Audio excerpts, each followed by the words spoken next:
Yeah. Right. Who am I? Who are you? I am Mick Dunnigan, and 9 years ago, we set up a company called Kilbeggan Handmade Chocolate.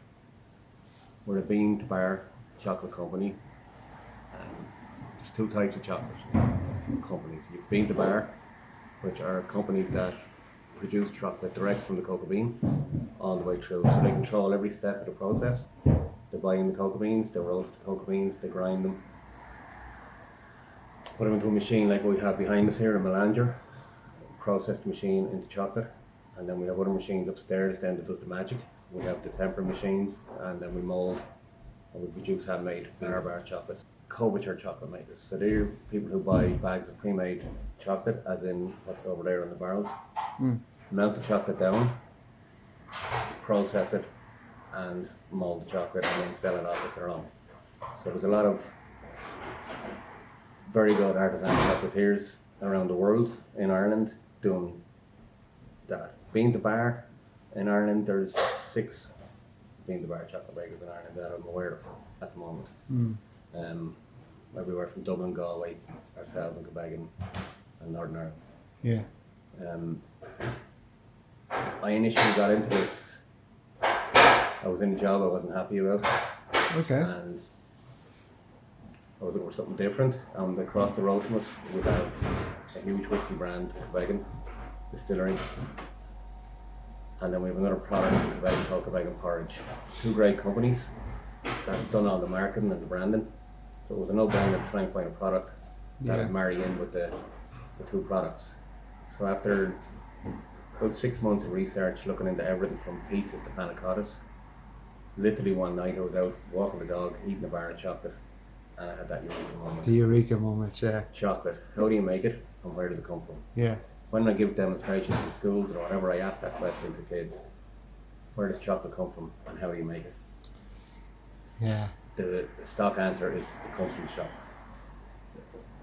So doing the research, I started Google is your best friend. So literally I rushed home that night and Googled, and over the course of my research on Google I found a website in the States that describes how to make chocolate. And then I was bar work for 20 years before that, so I had absolutely no idea what I was getting into. Nobody does. So basically, after finding the website in the States, I had a credit card that I really shouldn't have had. And I borrowed £1,000, €1,000 at the time on the credit card, and I bought 2 small machines and a pound of cocoa beans after watching videos on YouTube, and we started processing the cocoa beans into chocolate, well, chocolate sand. But we watched the videos and we figured out we could do this, so we kept at it. And we made our first batch of, I would keep referring to it as chocolate sand because it wasn't chocolate, it was The raw product. it was a grainy, gritty chocolate mass. Right. Nothing compared to what we're making today. But you have to start somewhere. No, Of course you do, yeah. I thought it was absolutely brilliant. And we tried it out with all the friends. We didn't poison anybody. We didn't kill anybody.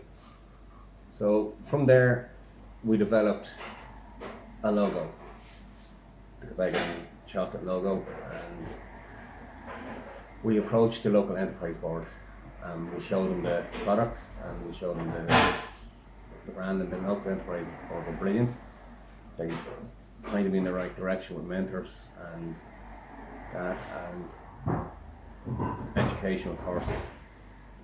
So again, we kept at it, and we eventually were accepted into a food academy program where we were accepted by a supermarket group. And Who was it? Who was the super value? Oh, right. Super Value. Super Value. Value's food academy Oh, program. super value, yeah. So they gave us 7 stores in the area locally, and we were able to go in and sell the product in there and learn. Basically, it was a great learning curve. So we learned about accounts, bookkeeping, and all the stuff that we're not very good at. Boring stuff that Boring you stuff shouldn't that be. has to be You done. shouldn't be Yeah. there. You should just be able to make the chocolate. But basically, through the food academy program, we grew it from 7 stores up to nearly 80 stores nationwide. Wow. And then we got into a big mess Okay. because the important stuff behind the scenes we weren't keeping an eye out. as in the invoicing, etc., etc. Who's paid, who hasn't paid, and all that. So we made the common mistake that most companies make. We went too big, too quick. So after about a year of this driving around the country, realising that driving from one end of Ireland to the other to put 2 boxes of chocolate into a store, realising it's costing me more money on diesel to drive to these stores to put in the chocolate, I figured out I needed to change tact. I needed to change route. So I started doing local markets. And so eventually I was accepted into the Temple Bar food market up in Temple Bar. A really high class profile in the market, and right smack in the middle of Dublin City, what could go wrong? From the Temple Bar food market, we were selling whiskey chocolate at the Temple Bar food market, and literally we were accepted by a whiskey company who bought some chocolate. I always say when you're at a market, you never know who you're dealing with. Absolutely. And a customer came to us, bought a bar of chocolate and left, and came back about an hour later, introduced himself. And from there, What whiskey was it? Walsh Distillery in Carlow. Right. So it was Irishman's, the Irishman's Reserve, and Winter's Tears, or Writer's Tears. So from Another there, local brand. yeah. So from there, we developed a package for them, and we started selling their whiskey chocolate back to them. From there, then Kilbeggan Distillery changed hands. They were bought out by Jim Bean in the States, and there was a change of management over there, and Kilbeggan Distillery came, and we were next door neighbours. And literally, they came to us and asked us to develop their packaging, their chocolate. So we started working with Kilbeggan Distillery. Kilbeggan Distillery had 12 brand reps over in the States, based out of Chicago, their head office in Chicago. So we started doing a small bit of export over to their brand ambassadors. And from there, we got a small little toehold into the States. We were then approached by a hotel group, the Hudson Bay Hotel Group, based out of Athlone, and we developed their packaging, and we started supplying into their group. They now have 4 hotels. Out of the 4 hotels, we have 3 of them that we supply on a weekly, fortnightly basis. And we supply them with chocolate for their bedrooms, their conferences, their weddings. All those little chocolates at the bottom of the pillows. The wedding favourites now. Yeah. So we've a lot of other high class profile clients that we deal with, the likes of the Wineport Lodge in Athlone, the Stauntons on the Green, and the Radisson Group. So over the years we moved away from the retail after the lessons we learned with SuperValu, and we went into corporate. So we worked with everybody from banks to politicians to hotel groups to distilleries. The greatest kick we get out of it now is we get the likes of distillery comes to us with their whiskey or their gin, and they give us a sample of it. We go away, we taste it, and we develop a ganache to suit that product, and then we develop a chocolate for them. We get their packaging or their logos, and we put it on the packaging and we sell it back to them. At another food market up in Lanesborough, we were approached by Slingshot Gin, a new gin company breaking into the Irish market. They asked us, could we again develop a ganache for them, and could we develop a chocolate for them? So we went away, done the research, and we developed a ganache. We brought it back to them. They've since opened a gin school up in Dublin, where they teach people about gin, and we pair chocolates with their gin, and they're really grown, and we're excited to be involved with such a great up and coming company as well. So we've watched them grow from a seedling basically, and they've got investors on board and now building their own distillery, and we've been working with them all the way along. And it's companies like that that give us a great lift, and we're really welcome. Getting back to being the bar and the coverture chocolate. Because we're being the bar, we control literally everything that goes into the chocolate. So if you take a top brand, an American brand at the moment out there, Hershey's. If you go and look at the back ingredient, the ingredients in the back of Hershey's, you've got 7 or 8 different types of oils in the chocolate. So you have everything from palm oil, shea oil, kernel oil, all that. A lot of additives. Because cocoa beans have gone so expensive and cocoa's gone so expensive, people are putting fillers in their chocolate. So even the top Irish brand today, in the blue wrapper, without giving their name, if you taste that chocolate today compared to what it was 10 years ago, it's vegetable oil sprayed with chocolate. It's not chocolate. Artisan chocolate's more expensive because of what you're getting into. There's no cocoa. So we work with a 70% bar, and we've no additives. So our 70% dark chocolate literally has cocoa beans, cocoa butter, and sugar. Are these are the beans So here? these are the raw cocoa beans. So we buy the raw cocoa beans in big sacks like that from a company in the Netherlands. So we have full traceability right back to the farmer. It's something that we insist in. So we know exactly where the beans are coming from, what plantation they're coming from. There's no child labour. We insist on fair trade. So we deal with a big company over in the Netherlands, a company called Darnhauer. They're one of the biggest importers of cocoa beans into Europe. Yeah. So literally, we've met with them at trade fairs,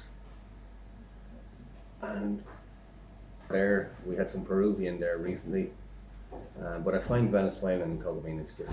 And the different regions are different tastes. It's like wine. Yeah. Different grapes, different cocoa beans, different grapes, different flavors. Right. So literally, when we source the cocoa beans, they come in the big sacks. They're 25 kilo sacks. We go through every cocoa bean or all the cocoa beans in a big tray, looking for any foreign objects, so sticks, stones, leaves. Sift that out. You'll be surprised what you find in a cocoa bean bag. You know. Yeah. So we weed all that out. Then we put the ovens onto the cocoa beans, big stainless steel trays, and we roast them in the oven. So we roast them for a set period of time. You roast them too much, you'll burn them. Too little, you won't get the flavours. Again, that's been trial and error, something we've learned over the years. From the roasting stage, then we let the cocoa beans cool down. We have another machine in the background there, called a grinder and winnower. So the cocoa beans go into that.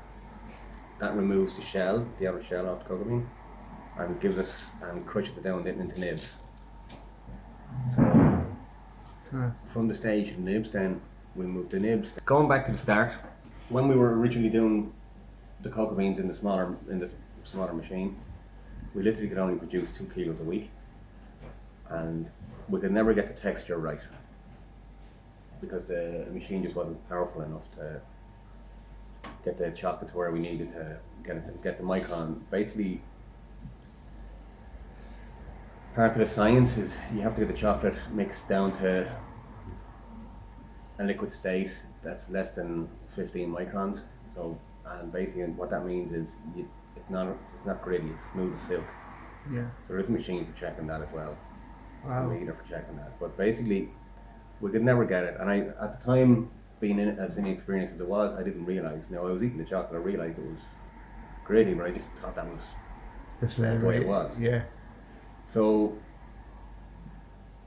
I originally approached 2 people and showed them the chocolate, and one of them then was very friendly with the woman that owned it, Lear Chocolates, a woman called Senator Mary White.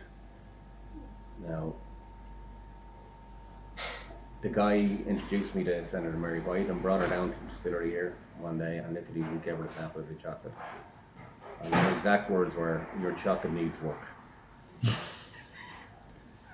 So she organised for me to travel up to her factory in Navan the next day, and literally I went up. And while I was there, I was fortunate enough to meet what I call the Gordon Ramsay of chocolate.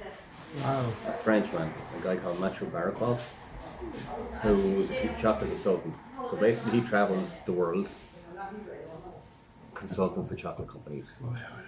And what a job he has. Oh yeah, absolutely. So while I was there, Mary White introduced me to Matthew, and I gave Matthew a square of chocolate. And French, blunt, nobody likes to hear the truth. Your chocolate's not good. I said, well, who are you? So I always say when you Google somebody and 2 or 3 pages open up about them, you know you're in trouble. Right. So I Googled Matthew Barraqual, and literally world of stuff opened up about him. So I rang him, and I asked him, could you come down and help? And he can't afford me. But anyway, long story short, we did a deal, and he came down for a half day, and he started teaching me the basics.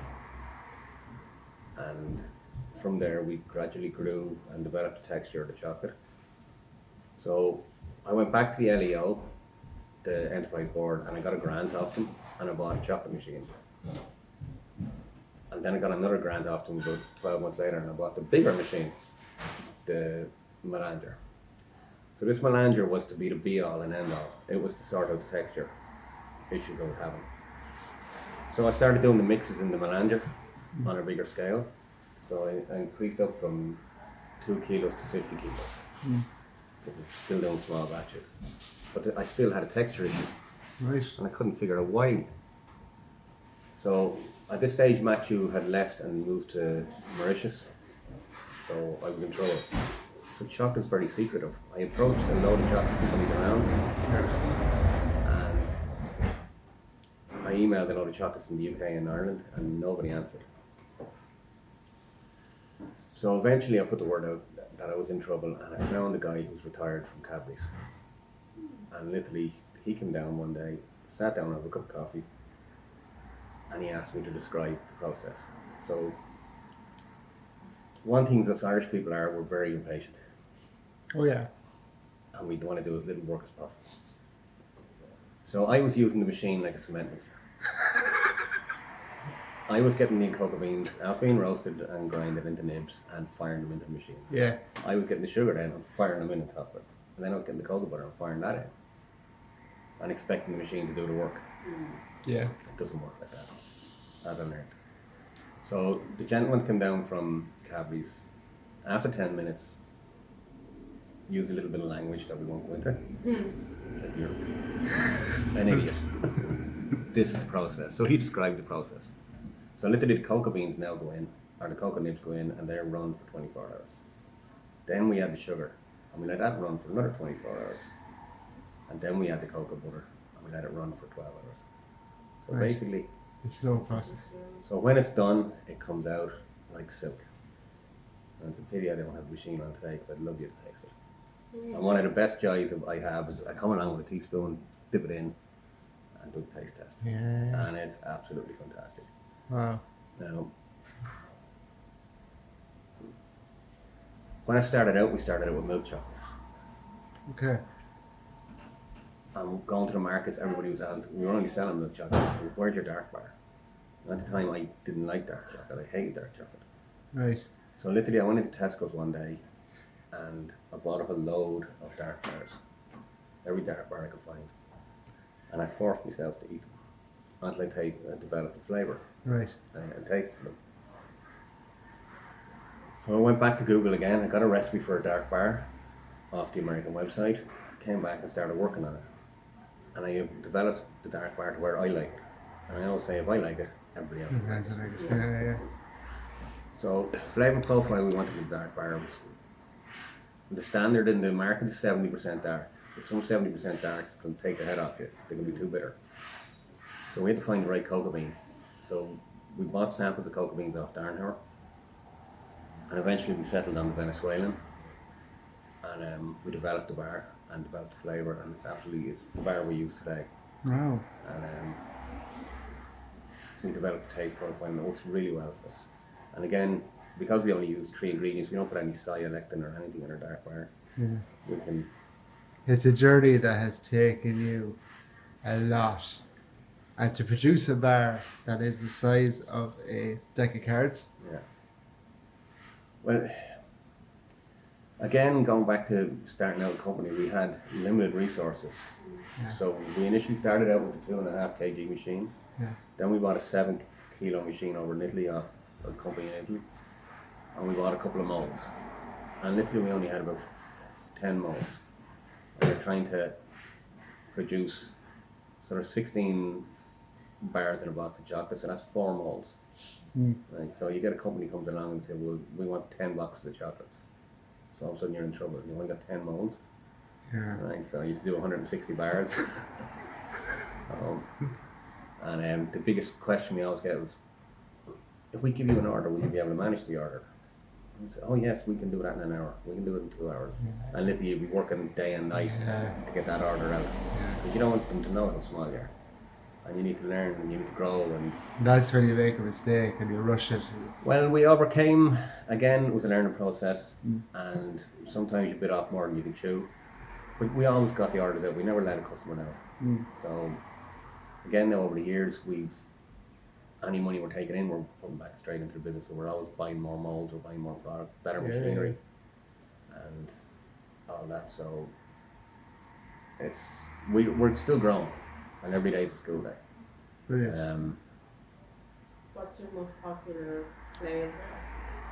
What would be the most popular? Truffles wise, butterscotch, and then we have a coconut and strawberry combination, which works really well. Coconut and lime works really well. All our whiskey chocolates are really popular. I mean, we work with my personal favourite is a Connemara peated smoked truffle. So it's Connemara peated whiskey. So when you bite into it, you have the flavour of the dark chocolate. Then the whiskey kicks in, and then the peatiness of the bog. Oh, Lord. And so you have 3 different flavour combinations hitting you straight away, and it's just. You have a taste of old Ireland there in a modern bar, Yeah, I think they're absolutely fantastic. I honestly think it's the best chocolate I make. Yeah. I'm just looking at before, like, if I can, even like the molds of the more like the swans, like it's some talent with, Again, it's all about the molds. So you source the right molds. So again, you can go onto eBay and buy cheap molds which are not worth a damn, or you can go to Italy and buy the top proper quality. You pay for what you get. Absolutely. So, I mean, a good quality mold's from €20 plus, but if you're treated right, it'll last a lifetime. Of course, yeah. Um, Can I ask you about the machine, the original machine that you got? How much was it at the time? Let me ask. I think that I paid $700 for that in India. Yeah. Now that machine has broken down more times. We had to rebuild it.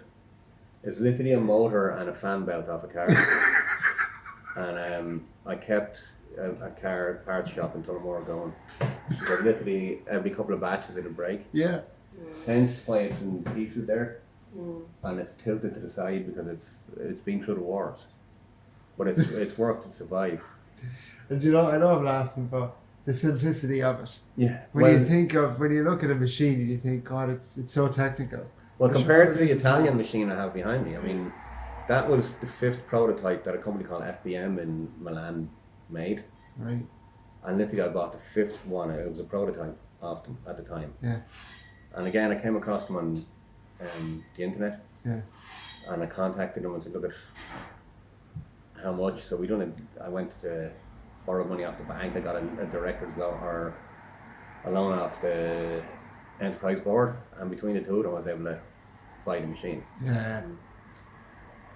So the technology in it is fantastic, but being a prototype, there was issues, and the machine broke one day, so we had to ship it back to Italy to get it repaired. Yeah. But lucky enough, they invited me over, so I got to go over to Milan to their factory where the machine was built. And we were able to chat and talk, and they upgraded my machine to the new model. I did go to the UK for a 1-day course on how to make truffles, but then I had Matthew, who came on board, who showed me how to make ganaches, and he taught me the basics. And from there, through trial and error, we literally developed up our own ganache with our own flavours. And years ago, we had a company come to us with a balsamic vinegar. Now, I'm from Dublin, I'd never even heard of balsamic vinegar, I didn't even know what it was. But they gave us a bottle of balsamic vinegar that her grandmother had made, her grandmother's recipe. Yeah. So there was a restaurant down in Limerick, and this company asked us, could we do a ganache with the balsamic vinegar for them? So literally we came along, we got the balsamic vinegar, we tested it, tried it, and said, right, I'm going to work with this. And we developed a white chocolate ganache to go with the balsamic vinegar, and it was absolutely fantastic. So we sent down a dozen chocolates to them, which had to go to Italy to be passed by the grandmother. So the grandmother tried the chocolate. We got the seal of approval, and we got an order then for so many chocolates off them. I think vinegar, because it's so... Yeah, so tart and acidy and all that, but it worked really well. We have a local honey company, they used to be in Moat, they're now down in Galway, again, he comes to us and can we do his honey chocolate for him? Yeah. No, and that works really well. And he deals with another product called Acia. And again, you know, we work with him there and we develop his chocolate for him on that. So you get, I love getting new flavors and trying them around. Some products work, some don't. Are you always thinking of what would it be like What's the to next have big this? thing? Yeah. What's the next big thing? So you're watching your competitors. Lily O'Brien's a couple of years ago brought out an orange and bergamot chocolate. Yeah, absolutely fantastic. So we went to source bergamot. Never compared with it. To this day, I still don't know what Couldn't it even is. pronounce it. So we went and sourced it. Yeah. And then we did an orange and bergamot flavoured chocolate. Personally, I didn't like it, but anyway, we tried it and it worked. It's the third chocolate orange note, that being my go-to. Yeah, chocolate. orange flavoured chocolate Yeah. is fantastic, yeah. So a couple of years ago then, CBD Yeah. became a big thing. Yes. So again, I had heard about CBD, I had read about it, and I was in a health shop in Mullingar one day for some other reason, and I spotted a stand with all these CBD oils on it, and I asked, what's the story with this? So they explained out, and I said, is it legal? Am I going to get arrested? And she said, no, it's perfectly legal. There's stuff in it that gets you high has been taken out of it, the THC, so that's right, fair enough. So I bought a bottle of it, and I tasted it, and it's absolutely vile. So, geez, there has to be a way of doing this. So, again, about working in Temple Bar Food Market, I went to a CBD shop in Cable Street. I walked in and spotted CBD chocolate from Scotland. I said, geez, we can't have that. I bought a bar of it. It was €16 a bar. It's nice on me. So, again, I tried it, and I had a quick chat with him, and I said, I can make this stuff for you. He'd go away and make it and come back to me. So again, I bought a bottle of his CBD oil of him, came down, played around with it, developed the recipe, put it into the chocolate, and brought it back to me. Yeah. I said, we can sell you this, and you can sell it at €12 a bar. Yeah. We got the contract. So about 5-6 weeks later, the Irish Times got wind of this and did a big spread, 2-page spread about us. Brilliant, yeah. So we got our first big media launch in the national media. And was that give me the time period of that then? So when was the spread? Can you remember what About year? 3 years ago, 3-4 years before COVID anyway. Yeah. Pre-COVID. Yeah. So again with the CBD, I travelled to the UK then. I met an English company who were launching the CBD brand over there, and we learnt a bit off them and came back then. But basically I've been dealing with the hemp shop in Cable Street there for the last couple of years, and we developed up the bars with them, and then we went into cookies, CBD cookies, biscuits. Is there a secrecy to it, or do they say, sure, look, see what you can do, come back to us, or do the other competitors step in and say, hang on, I'm your supplier? How does the business side of it? Now they come. I'm careful not to step on my competitors' toes. Yeah. If Drumshanbo Gin, Butlers deal with Drumshanbo Gin. So I would never approach Drumshanbo Gin and say, look here, I can make your chocolate. Yeah. I'll wait till the company comes to me, or I'll approach a company, and if I find out they're dealing with another one of my competitors, I won't go in there. Right. We've a very good girl there over in Mullingar, Olivia's Chocolates. She's an award winner. She won countless awards for her chocolates. Yeah. She's a culture chocolate maker. Olivia works with some wine companies there, and I would never step foot in or cross swords, or I wouldn't go in and try and poach or compete with her. No, her of business. course not. It is business. I have taken business off other chocolatiers where I've been approached by one particular company, whiskey company, that were dealing with another chocolatier in Dublin, and they came to me and said, look, we're not happy. Would you be able to do something for us? Is it because it didn't fit their brand? They weren't happy with the packaging. They weren't happy with the product. So literally they had tried ours. We offered them a packaging solution, and we were competitive, and we got the contract. Brilliant. So